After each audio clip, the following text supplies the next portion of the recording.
All right, guys, we have a great one here for you guys. First time actually having more people on here than just me and someone else, but we have the Murse gang here, Danny and Daud here. What's up, everybody? What's up, everybody? Guys, just go into it. How did you guys get into nursing? And then we'll go from there. All right. Well, I became a nurse initially from the influence of my mother. She had been a nurse for about 5 to 6 years before I started considering what I really wanted to do. Like the lifestyle of a nurse, the 312s, 4 offs was very important for me.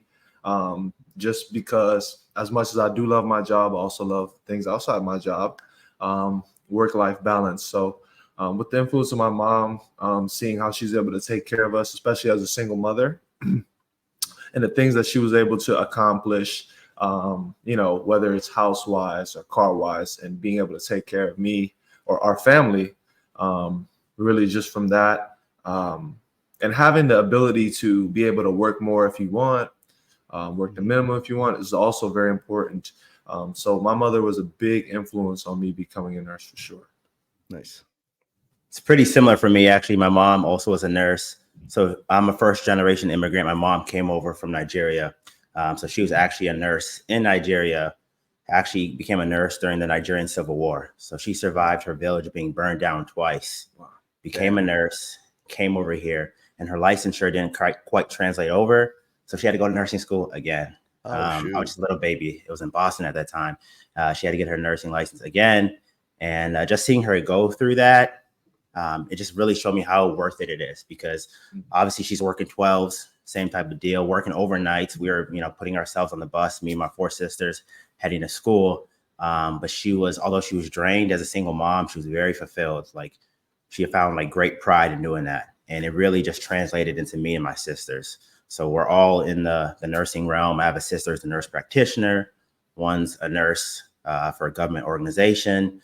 One's now a medical lawyer. Used to be a nurse. My little sister just graduated nursing school, and then I'm a nurse as well. So it just became a family trait, and just showed me I really have no excuse. I have to do everything. Like I have to do as much as I can in the nursing realm. She did it as an immigrant, single mom, 5 kids. I have no excuse, right? So, dang. That's awesome, because like talking about all our moms here, my mom's a nurse too. So we got Mother Days coming up. So big ups to all the moms out here that are working hard for their kids. Nurse moms make the best nurses, bro. Exactly. That's true, but they also they can be strict. Yeah. But like, what type of nurse was your mom? My mom was she retired a few years ago. She was a PACU nurse. Okay. And my wife is a mom too. So, and she's an oncology nurse. So. Oh wow, all that. It's a family affair. Yeah, I'm not gonna lie. Then my brother's a nurse. He's an educator, and my dad used to be an oncology nurse too. So this is crazy. All group, man. It's crazy. Man. But like Filipinos, that's all we know. You guys kill it on the floor. When I see a Filipino on the floor, I'm like, all right, it's gonna be a good night. Work is gonna get done. I love it. I love it, man. So and that. Oh shoot! What's up? Hold on, the Wi-Fi is hitting up real quick. It kind of froze there. Yeah, froze there for a second. I could always clip that. Back. We good? Yeah, you're back. Yeah. You had a question or something? Oh, I'm saying that really shows that what I think about nursing, that it's more of a passion. People are like, I got into nursing to help and stuff, and to better the world, and that's great. But there's many ways to do that, right? Mm-hmm. But you have to have a specific passion for nursing to make it, or else it'll eat you up. It'll burn you alive. So seeing how it goes from generation to generation, wife to husband, it shows that like it's really is a passion, and you got to pick it up and generate that within yourself. So that's dope.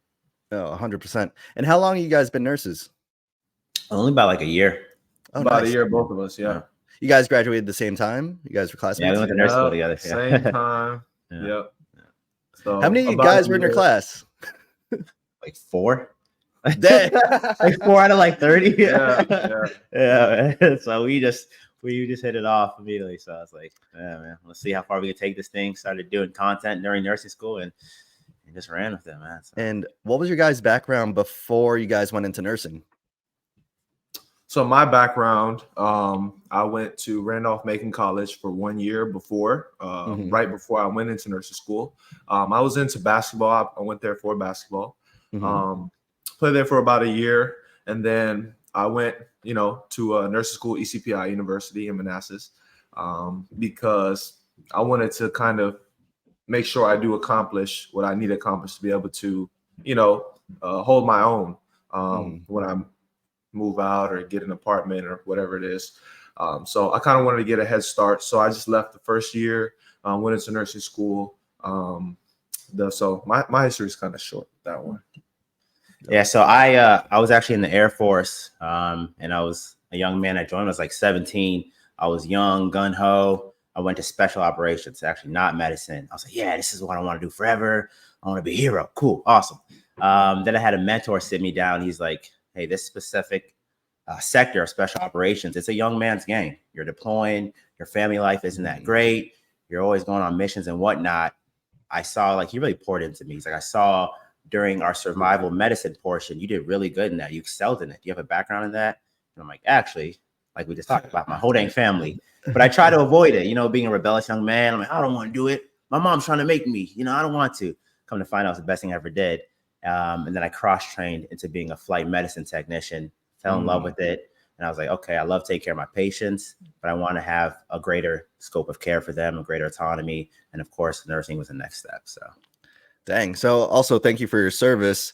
Appreciate it, and bro, I wish I was tall enough to play basketball, but I love basketball, dude. I see you in your videos. You tall as heck, bro. I'm gonna be up there. I'm gonna be up there. So even though we went into like why you went to nursing, as masculine dudes, did anyone give you trouble for like, hey man, why nursing? Why are you going into like a woman's field?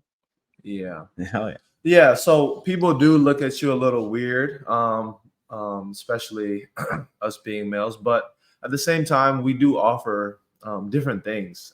They also see, especially when I go into my unit, or even when we were in our classroom, we were able to help in different ways. Women are so great at what they do, but then there are certain things they do want a male figure in the room, or to kind of deal with the situation, because honestly, it does make a difference sometimes. So, we kind of help each other out with that in the hospital realm. Yeah.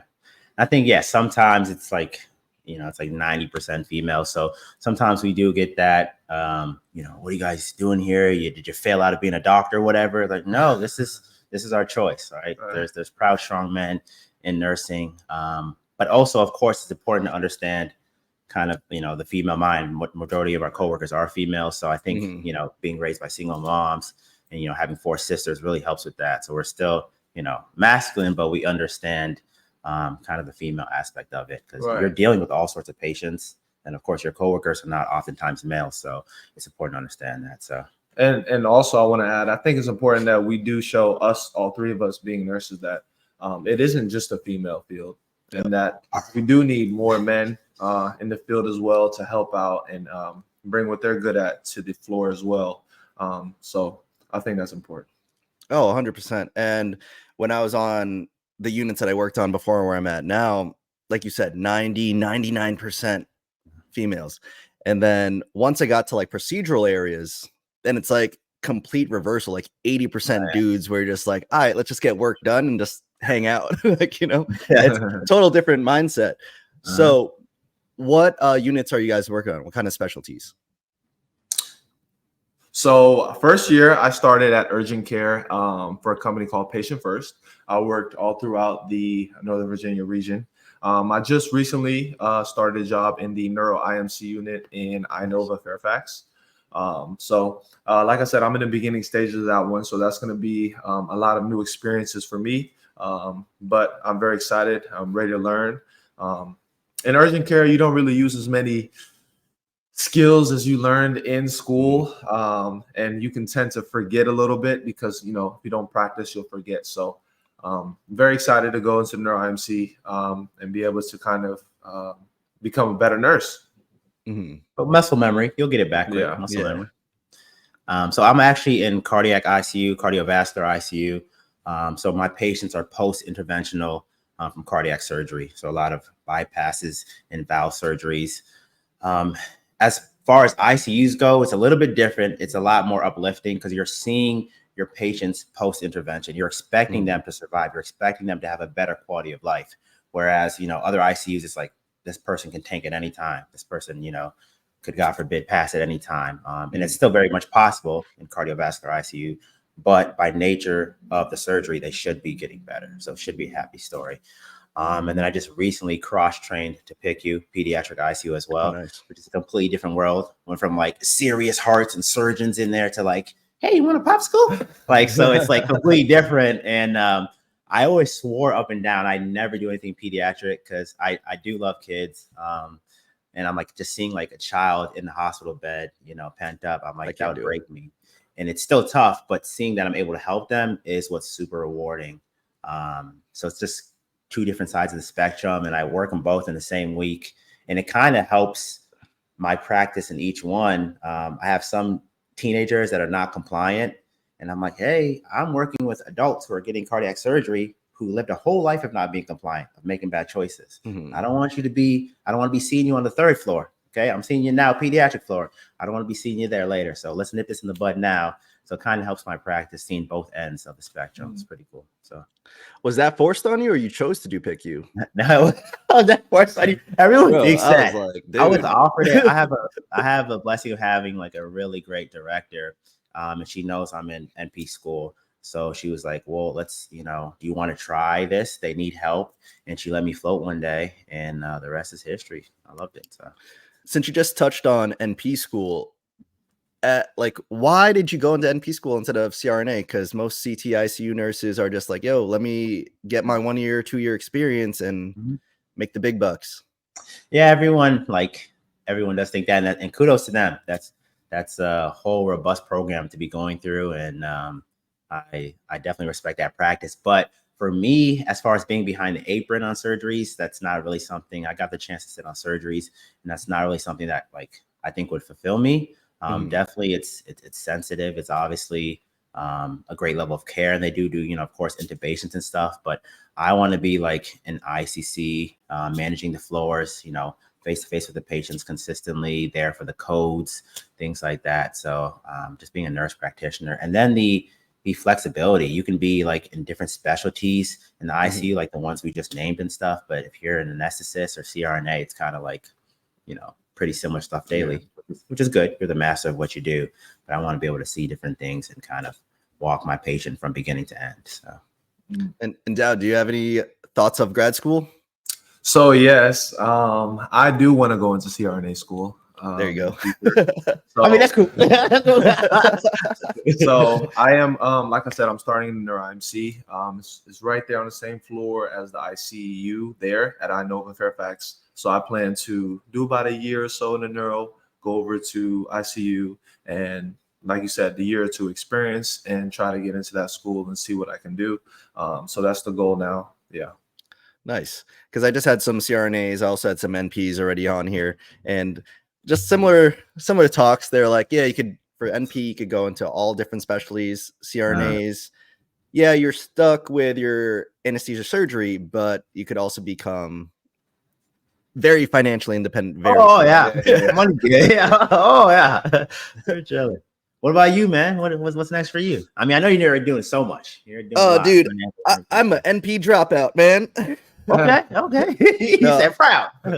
No, like quick backstory is that so I live in New York, and I went to the first NP school that got accepted to, and then I only applied because I hated the floor that I was on, and I was like, that's my way out. So I applied to it, but I did it like the slow route. If I just finished like part-time in like 2-3 years, I probably would be practicing as one. Right. But I was like, let me just do like one class, and then it came to this stupid research class that I was like, just let me do clinicals, and I love that. Let me use skills. Let me do that.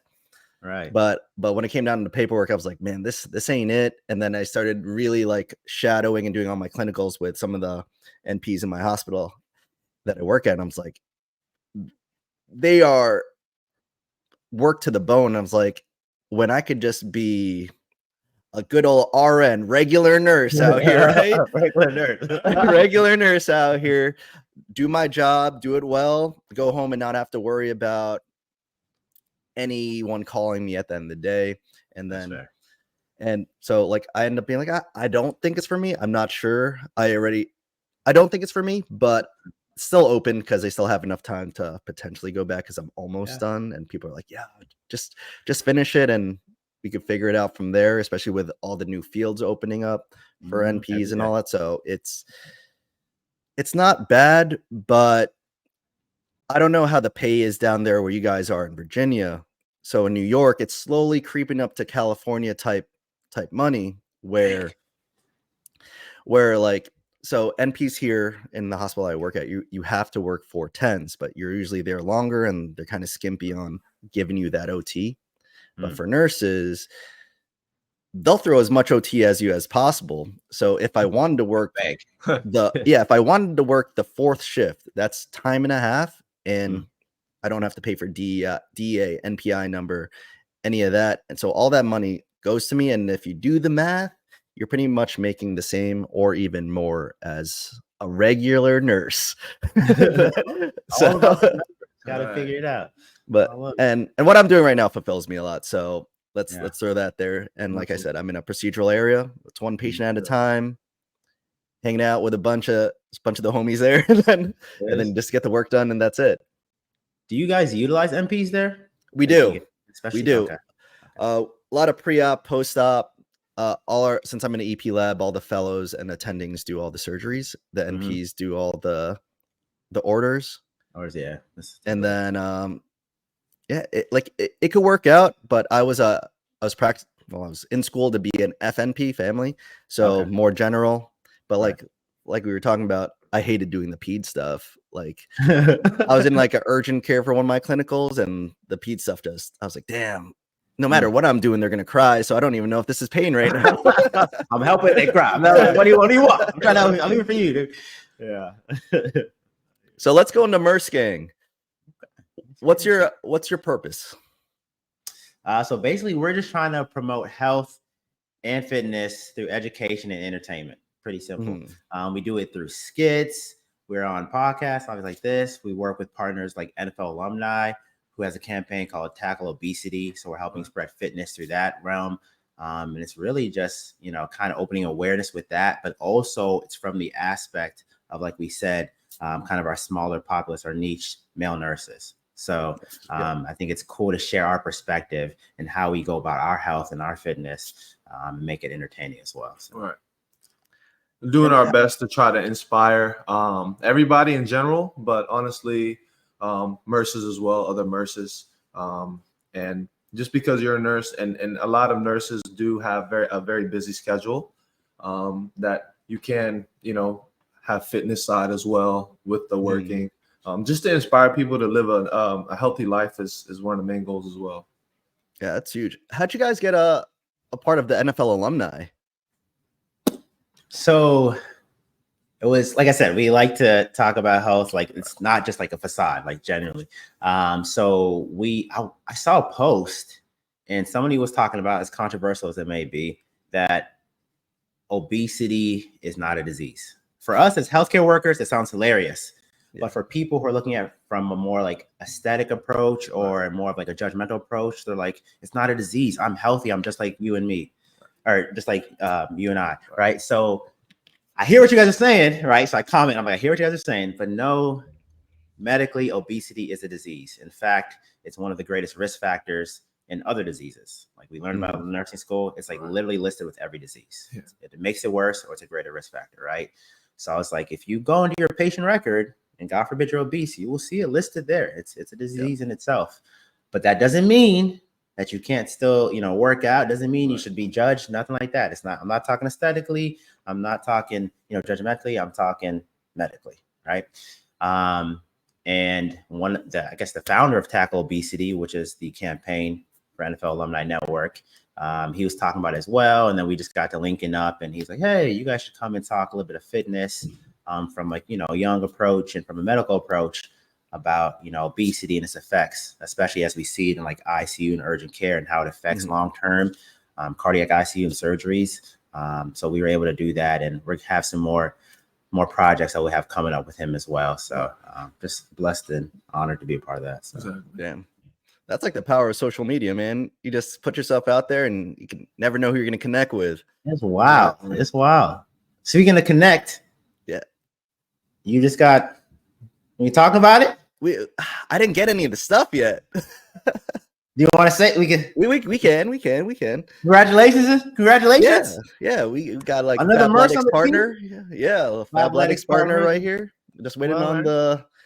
Apparently, it's gonna be shipped in here tomorrow, and then I'll start making skits and stuff to show all the Fabletics scrubs because pretty dope stuff that they're putting out. Skits about to be on 1,000. His skits are already hilarious, but now it's about to be a little bit crisper. I love it. No, that's what I like, because like after you guys reached out to me, I started looking at all your stuff on your Instagrams. I was like, oh, this is the way to do it. And I don't know if you watch all the other things where I have like other fitness nurses on here, other people that are just funny, and then they're like, I like what you're doing with the memes and stuff, but you got to start putting your own face out there to start making your own brand. Mm-hmm. And for you guys, I see singularly, Danny, you're putting out a lot of stuff. I don't see what you doing out there, Daud. I don't see anything on your Instagram. Do I see that? Right. Yeah. So I did recently have a hip surgery. Okay. So I'm just trying to recover back from that. I have a few videos that we do have in the back, but I want to be able to continue to make them how I want to before I start releasing them. So just trying to recover from that right now. I'm about 3 months out. So we're looking good, and we have a lot on the way. Bouncing back. I love it. So going back to Murse Gang, so you want to show male nurses fitness and how it's like being a nurse. And what would be like your recommendations for just, the nursing schedule? Like, 3/12s, people think that's amazing, right? Because you got 4 days off, but sometimes those 3/12s really kill you on the week, depending on how the shift goes. You might even help too many people with the turning and lifting. So what's your recommendation for especially night shift people, the burnout of trying to stay fit and still doing your job as best as you can? Touch on that. So for me, I do work night shift, and I do work traditional 12s, which end up being 14s, but it's cool, not mad. I'm taking the same approach. All right, I'm not going to burn myself out. All right, have longevity. I got one body, got to make it last. I don't even work out typically on my work days. Right, so I'm off like 4 days. Sometimes I pick up extra. But I which kind of transformed my fitness. I look at it as a weekly goal as opposed to like daily. I need this many macros. I need this workout. I need this weight. I'm looking at weekly. So weekly, I'm trying to have an effect on my body. And I know I want 4 workouts. Okay. I don't need 7 days a week. Like that's extra. Okay. Yeah. I'm not trying to be Mr. Olympia. 4 days is enough. It's plenty, right? If you're hitting it hard.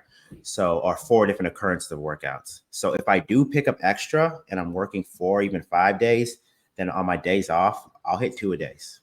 I'll go in the morning, go at night. So I just know I need to have 4 good workouts. I split it 2 upper body, 2 lower body, and do cardio twice a week. Right. So if we start looking at it from a weekly approach, I feel like that's more obtainable for people as opposed to being like, oh man, I was here for 16 hours, because things fluctuate. You clock in for 12, it ends up being 16, you know? So just approach it from a weekly approach, knowing I have to get these 4, and then noting where your meals are going to be at. I cannot stress it enough. You have to meal prep. Doesn't have to be a crazy like 30 meals prepared, but you have to have something where even if it's like a quick microwavable like chicken meal and some veggies, because coming off a 12, off a night specifically, you're tired, you're not resisting that bagel, that donut in the morning. You're just not. Okay. So you got to set yourself up for success. And part of that is being prepared with the meal prep. Right. So. Right. And I would say it's kind of similar with me, but I'm on days. Right.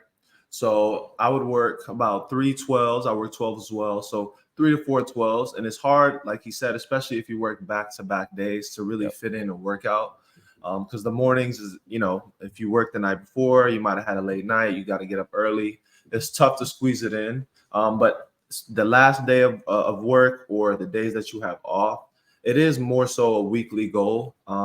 Try to hit those muscle groups each week. If you put too much stress on the specific days and it's mixed in with your work, it can kind of discourage you. And it can, if you don't work out first, second time because of the work is involved in between, it might make you feel like, you can't do it or it's not for you. But it's really just about time management. And then the food comes in after that. Because if you're working out and your meals aren't there, or you're not even trying, with the food side, then it's almost kind of cancels each other out. So it does take a lot of effort for fitness because there's a lot of categories: food and sleep and working out. So mixing it in with your days off, and trying to have a weekly goal, like he said, is very important to not discourage yourself, burn yourself out. And if you picked up extra shifts or that week was a little hard, you can adjust your workout. It's okay to adjust it or take it a little slower or have a recovery day. Everyone's journey in life is different, and a fitness journey is different as well. That's true. Yeah, that's huge. No, go ahead. That's true, because I was talking with I don't know if you guys follow him, Nico Saunders, official fit RN. He says the same thing. He's like, just have a weekly goal. It's meal prep, and if you can, try not to work out on the days you got work, because you're just burning yourself out for the next day, especially if you're working out. If you're working the next day, like, you're just not going to perform as well. Then you're not going to be happy with the workout, and then like you said, it's like wasting a workout, or you're just maintaining at that point. If you're going to that pizza party at work, like, you're just messing it all up. That bonus pizza party. There you go. Yeah. And here's the thing. I just want to be clear. Nurses, cool. Love y'all. We all have the smartwatches. Okay. That 8,000 or 10,000 step goal does not suffice for your workout. Yeah. I know it's a lot of steps, but that is just your daily maintenance. All right. Yes. Love y'all. I know we're running up and down the floors. I get it, but that does not cover your workout. You still got to work on top of that. That's just enough to be like daily active, hit the bare minimum, stave off cardiovascular disease. Right. You still got to go in there and do, if you have fitness goals, you still got to go in there and do some more. Okay. So. That's true. And then I was looking at some of your street medicine clips. So tell me, where is that? Well, the location is up near DC area. Okay. So we'll try to pick different locations. We go to places that's kind of populated, or there's a few, locations they can go into. And we just hit the streets and street medicine and give them some medicine. But we are looking to take it to different streets. We're talking with a few partners and potential partners to, kind of help us take it, a little bit more nationally, go to some other major cities, because, we want to see what other people think and know about health all around the nation. So are you doing it like at like bar scenes and all that? Exactly. I'm just seeing what people say. Exactly. After they got living a liquid courage, it is kind of challenging to answer some of these questions, especially, you have no medical background. So sometimes, but some of these people surprise you. Hey, they do. No medical background, and liquid courage, and they're getting them right. So, and it's they're excited, they're smiling. There's people watching, and it just brings joy to that area of the street.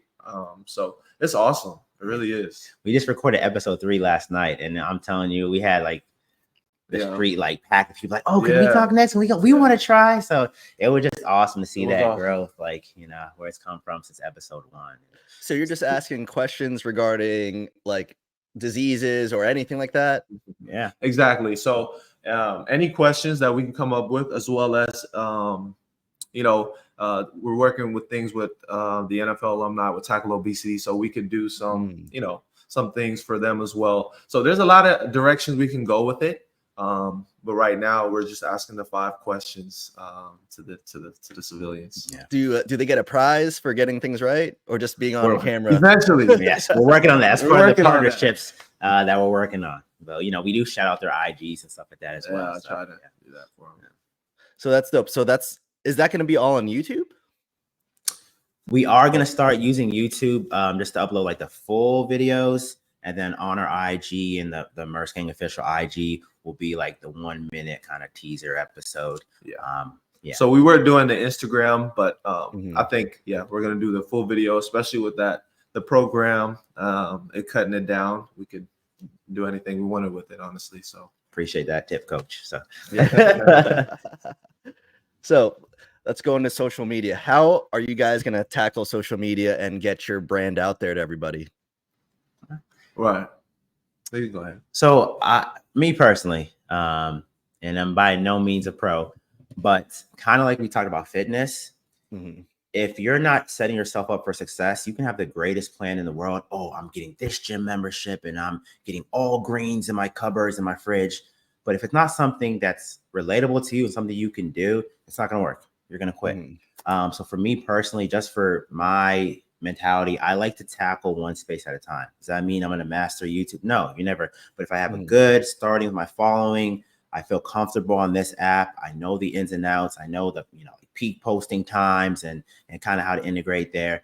Then I'll start getting stronger in the next app, as opposed to like people, which is fine if it works for them, who just open up TikTok, IG all at once. Boom, I want to be famous on all of them at once. You know what I mean? So if that works for you, cool. You can reach different people at different times. But for me, it's kind of like I want to focus here, know this well, do good, help shift some of my following into the next app. And then I feel like that's kind of a little bit of a chain domino effect there. So yeah. And as you can tell, he has a great plan. With me, with my situation, with having that surgery, it's a little different. But I do record and practice editing. So to have some videos ready. And my plan is basically as soon as I am clear to do some of the things I want to do, to start ramping out the videos, maybe 1 or 2 weekly. So we do have a plan that we're working towards currently. Yeah. So Daud, question. Yes. You're recovering from surgery. How are you Yeah. not taking advantage of the rehab process of documenting it as a nurse? Right. So I am documenting a little bit. Okay. It's just trying to figure out how to be creative with it, because it really is a lot of tedious exercises like lateral raises and here and there you do something cool like acupuncture, things like that at the physical therapy, which is awesome and makes great content. So we're using a little bit of it, trying to document the journey of it to try to show people as best as I can. No, because that's a huge thing. Like a lot of nurses, right? A lot of older nurses, mostly females, guys too. We get overweight, hips, knees start going after the years. You as a young nurse could be showing people how you don't let that happen to you over time. Like you got hurt early, you're not letting yourself go. You're staying fit, you're doing your thing. So I think you could be taking like full advantage of that, of showing that off to everybody. Right. Yeah, and that's exactly what he told me as well.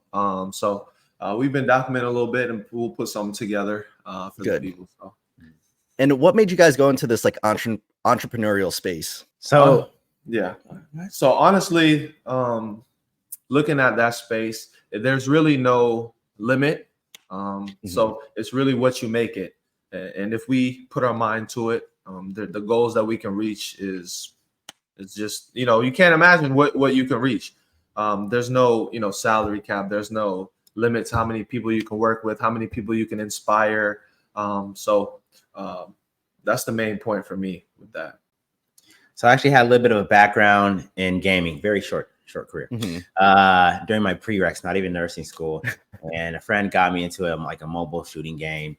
And within a couple of months, I ended up getting a sponsor, like a new streaming platform, and just took off. Like they were flying me out to LA, like things just, I was like, wow, this is crazy. Some stuff I was just doing in the interim. And one thing they told me, I'm talking about, I had no training. Like I had no clue what I was doing. I barely had equipment. Lighting was horrible. Couldn't see my black face. It was terrible, right? But they enjoyed the content and it was fun. And I was really vibing with my audience. And they're like, what we like about you is that we can tell you genuinely enjoy what you're doing.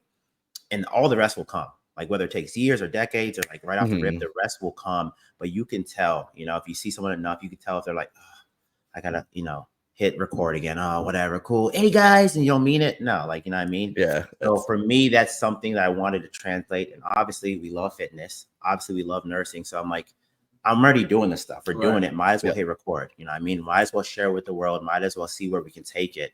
because it's something we're doing and we enjoy. Right. So, you know, it's kind of easier in that route, even though it's, you know, hard editing, it's hard doing this stuff, you know, taking our time to do it, but it's in a space that we enjoy.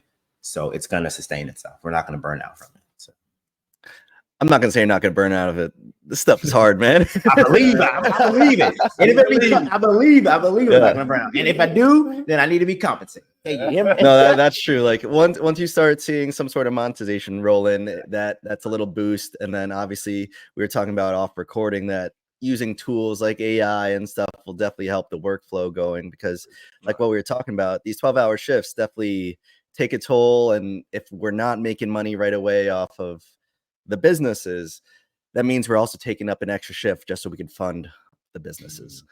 So no matter what, there's going to be some sort of exhaustion there, but as long as you got that end goal in mind, like you said, eventually, as long as you love what you're doing, yeah, it's going to come, you know, it's going to get to where you want it to go.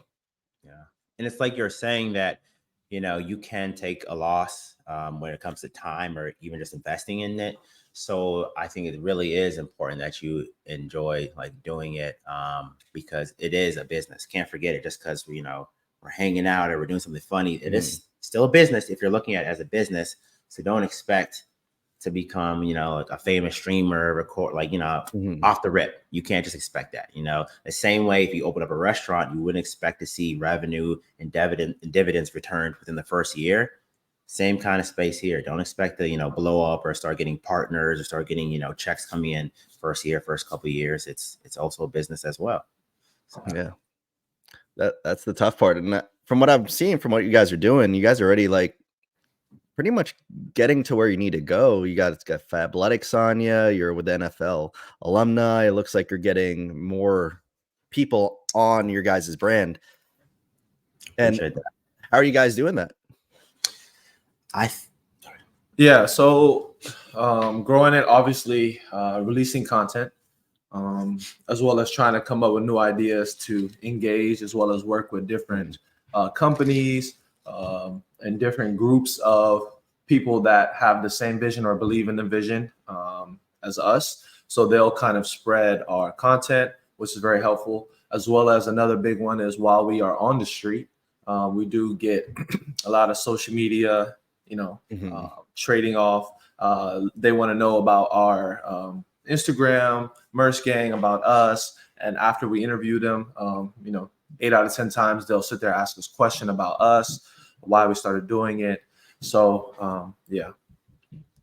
I think what's, you know, all these tools that we can use to grow and understanding social media, like they're all important. But I think what kind of helps set us apart and something that I've kind of tried to live by, whether it's in social media, nursing, military, is that I do my best, obviously, you know, work hard, but not to say no to anything within reason, right?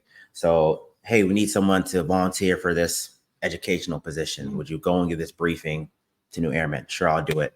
Next thing you know, I'm getting a stripe early. Hey, we need someone who to cover pediatric ICU. Next thing you know, I find another passion. You know what I mean? Hey, we're looking for someone to help with this podcast. Next thing you know, we have, you know what I mean? So these things that other people are like, I don't have time to do, or no, or it's boring. Like business at the end of the day, whether you're doing a restaurant or social media, is the art of understanding and connecting with people, right? You're trying to sell a product, you're trying to, you know, whatever, but it's people, right? So these connections that you make, I feel like are what help you get, you know, because of the time that we've been doing this, we haven't been doing it that long. So to have these connections this early, it shouldn't be this way. Like it really shouldn't be this way. So we're grateful for where we're at, but we also know it's because we're willing to try different things and work with people to the best of our ability. And I feel like when people see you have a good mission, you know, something genuine, and you really enjoy it, it's hard not to get behind it.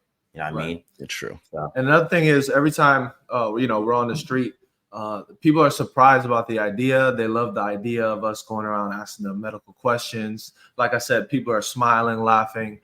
So it does spread a lot of joy, and people are interested. And last night was amazing because a lot of people were kind of gravitating towards us as well. So that was awesome. So, do people ask you guys questions why you guys became nurses? Of course. They ask us, you know, why we became nurses, where do we work, our social media. So that's another big thing to, you know, have us expand.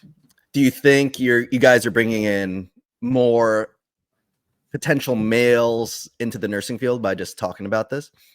I think so. But it's not just the males that are interested. The females do love our content as well. Like female nurses love our content as well. I think it's a great balance right in between. It'll show the male nurses that it is okay to be a nurse and be a male and be loud, not loud about it, but proud about it. And then the females love it because, you know, it's nursing content. We'd also do fitness. So if they're into fitness, they'll love that. It really touches everybody. And even if you're not a nurse, it can bring smiles to your face as well. Yeah, of course. If you're on Danny's Instagram, the dude's half naked in every shot out here. Of course, the females like it, right? Listen, I got to get the fit and the nurse. All right. I give you nursing content. I give you fitness content. I'm not a liar. Okay. You know who I am. You're going to get it. All right. I told you in the name. All right. No, that's funny. I have to throw that out there. But that's really cool because, like, so for this, like we talked about it off stream, like this is showing the options in nursing that you don't have to be stuck to a floor. And for like the first maybe 14 guests I had on here, all dudes, right? Just because the guys are more willing to talk about whatever we want to talk about, especially if it's within like another guy. We're like, we pretty much just kicking it right now. That's what we're doing. We're just talking, hanging out, talking about something that we have in common. We're both nurses, and we could go anywhere from there. Like that's how this works. And I was also just talking with a previous guy that second time on here, what we were just talking about with like business. He started a business off of his first podcast with me because a lot of people started following him.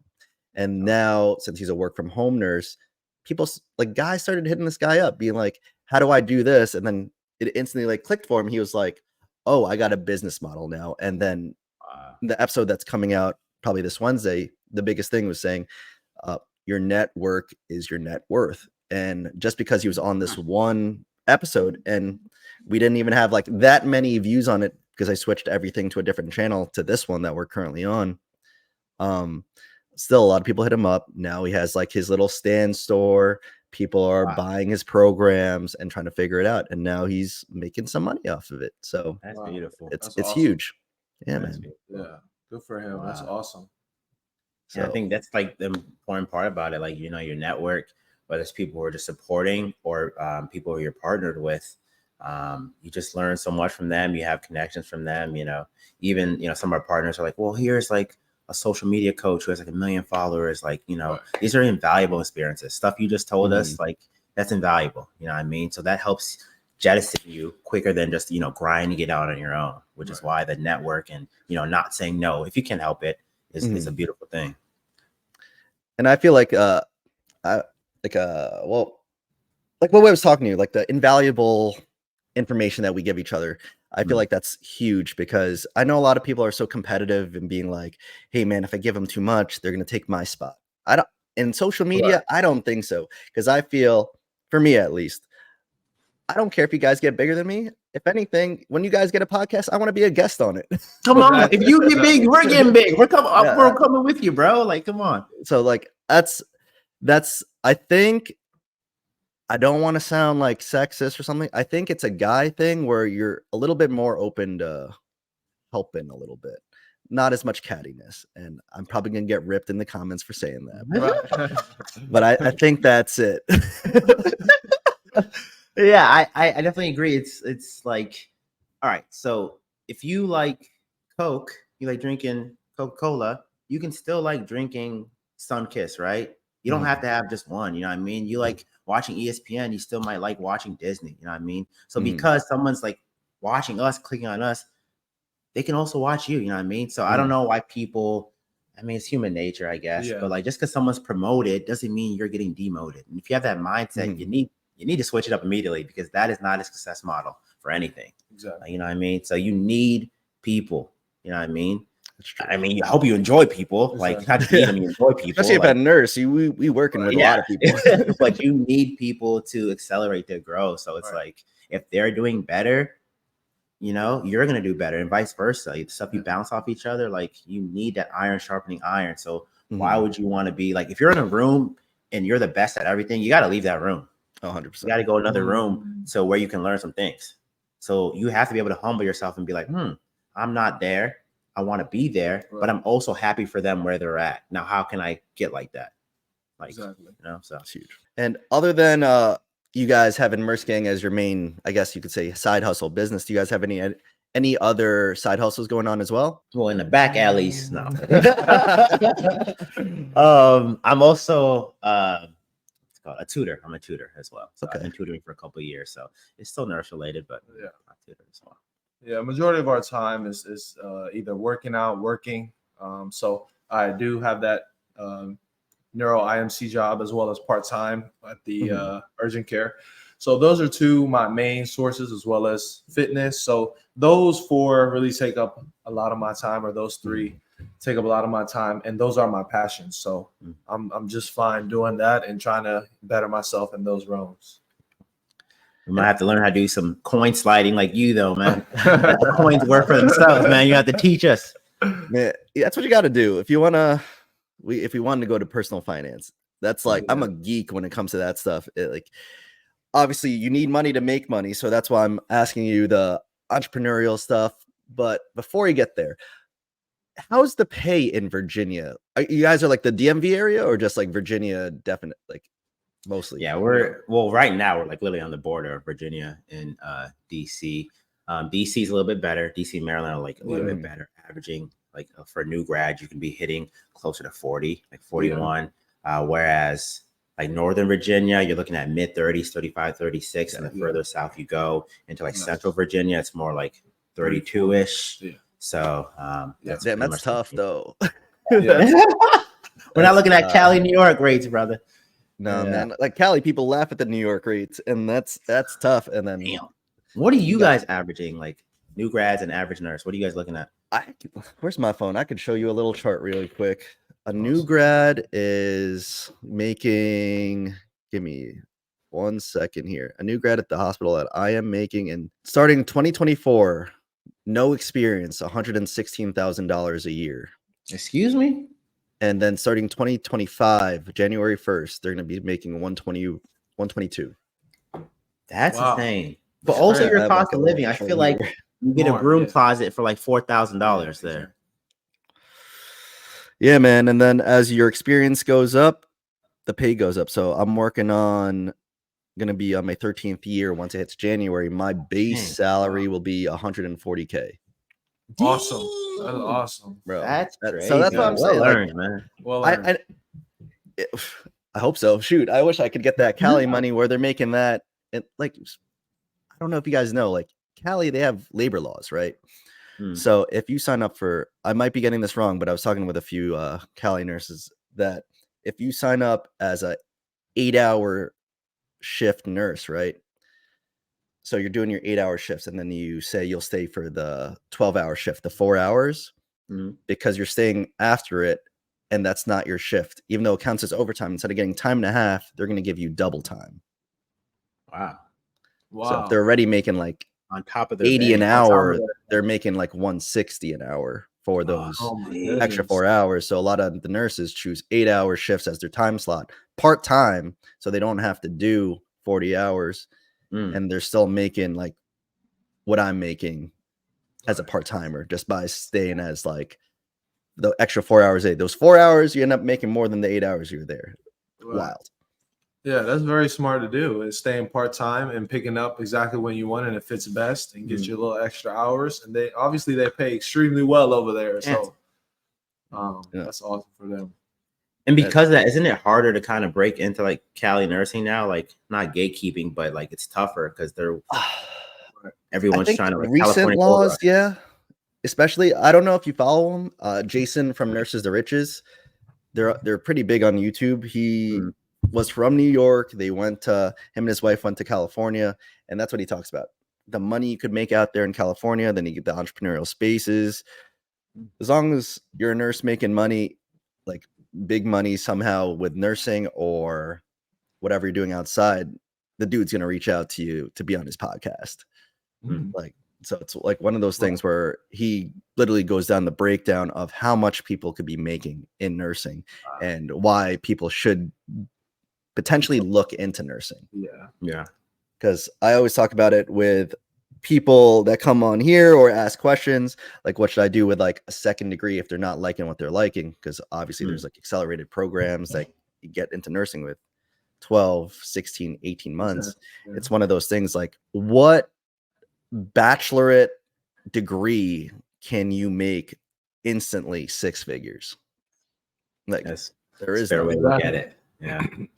So that's big. And then like if you're in New York or California, you're making bank out here. So but obviously you could still live paycheck to paycheck if you're not figuring out your own finances. Yeah, exactly. Yeah. I'm hoping DMV area will start. Yeah, I'm hoping we get up there with you guys. So. It'll be nice to represent here. Like Cali nurses are a beautiful thing. New York nurses, you know, you guys are your own wild west out there. But we want to hold it down for DMV. Get a little DMV representation. So before we wrap this up, so for money, right? The DMV area, why do you guys do staff nursing instead of travel nursing? You guys got experience, so it's like, why not make a little bit of money? I wouldn't say I'm opposed to it. It is something that I would look into. I don't have a reason why I haven't done it yet, honestly. It's still something I'm looking towards, and I just want to make sure it's the right decision for me. You know, with family and you leaving, so a lot of things have to fall into place for me to just be able to travel and you know, work and come back for however long my contract is. So hopefully we can get there and go to a few contracts and come back and, you know, collect a little bit of coin. So especially for you, because I just interviewed another CRNA that'll be released in a few weeks, that for someone that wants to go to CRNA school, after you get your year experience and you go travel nursing for other ICUs, that counts as experience towards your interview process for CRNA school. So it's like, she was saying, why not travel the nation while making money while also applying for CRNA school? Because exactly, CRNA school, you don't know where you're going to get in. So you're going to end up potentially leaving the DMV area anyway. So might as well look at certain places that you might want to visit, might want to live for that 2-3 years that you're in school, and make connections there, make connections there, and be cool with living by yourself for a hot minute. Right. And then when you could always come back. Exactly. That's a great idea. And hopefully we, you know, I'll work towards that, starting this new job, get about a year into it and start traveling. Yeah, man. I think for me personally, I have like a year and a half left of MP school. I'm still going to probably want experience after that. So to start getting into travel while I'm focused in school, it kind of like doesn't make sense. By the time I start getting into traveling, I'm like, you know, ready to put on the MP cap. And then, you know, some of the side stuff we talked about doing as well. It's, you know, I might as well just keep beefing up my resume. I have 2 ICU jobs. If I want to do local travel, I could do local travel as well. But I think just kind of, you know, in this short period of time that I have, you know, left as a staff nurse, it's important for me to kind of have my foundation. So I'm going to say something. Danny, you're not leaving the DMV area, bro. No, you're Nigerian. You got a big community out there, bro. You know, there's tribes of us. You're not leaving. Yeah, so my tribe is here. I will stay home. No, it's funny because all my Nigerian friends in New York, pharmacies, doctors, nurses, they all bounce to the DMV area. They're just like, no, I just want to be with my people. I was like, what do you mean? Is that a big community out there? I was like, they're like, yeah. Like, I was like, dang, I did not know that until like they all just started leaving here. I'm like, what's in the DMV area? It's like, my people. I'm like, all right, so you're not coming back. Yeah. You ever had jollof rice? They ever give you some jollof rice? No, it's man. like the most famous rice of like West Africa. Like literally we debate over it, like friendly rivalry. Like Ghana thinks they have the best, Nigeria thinks they have the best, Sierra Leone. It's just like our ethnic rice dish. And we have a jollof festival that travels to the major cities like Chicago and everything. When it comes to DC, it's like an all-out war. Like there's like streets and like tents and everything. It's amazing. It's beautiful to see. But just seeing, you know, the culture and the diversity within like West Africa, you know, celebrating jollof and other things, it's awesome to see, and shows how big, you know, the community is here. And like you said, when you talk with them, it's like, I'm a doctor. I'm a nurse, like all medical or maybe like a lawyer. So it's like, you know, it's the population out here. So yeah, that's true. That's what I know about those West African countries, especially Nigeria. yeah. It's like, well, you're already in. They're still gonna be mad at you if you only have a master's. You got to get your doctorate anyway, right? They're never satisfied. Oh, is it my life or is it yours? Is it my life or is it yours? You know, just a master's. You don't want to be a doctor? No, be a doctor. Be a good boy. All right, bro, chill out. Fine. I'll do it for you. And Daud, what's your background? So I was born in Pakistan, but damn, you look Spanish to me for some reason, bro. For some reason, I thought you were. Yeah, I get that all the time. I get that all the time. My bad. No, I get Spanish. I get everything. But yeah, I was born in Pakistan, raised by my family that lives in Uzbekistan. So I know only my Uzbekistan culture side, right? So I honestly, unlike him, I don't have many Uzbeks here besides really my family. But I do see, you know, a lot of Pakis around here. It's very mixed here. So that's awesome. So yeah, just like his mom came here, my mom came here and brought me from Uzbekistan. So that's where I originate from. And what's your religion? So my family and me as well. We grew up Muslim. Okay. So yeah. Did you do fast during Ramadan? I did fast. I Eid Mubarak, right? Eid Mubarak. Yes, exactly. So it was a good Ramadan. Saw some family, you know, spent some time with them, break our fast together. So that's always good to connect with family. All right, before we go, now we went into that. How was doing work during Ramadan? You're fasting, right? So working while you're fasting, and my mom was doing it as well.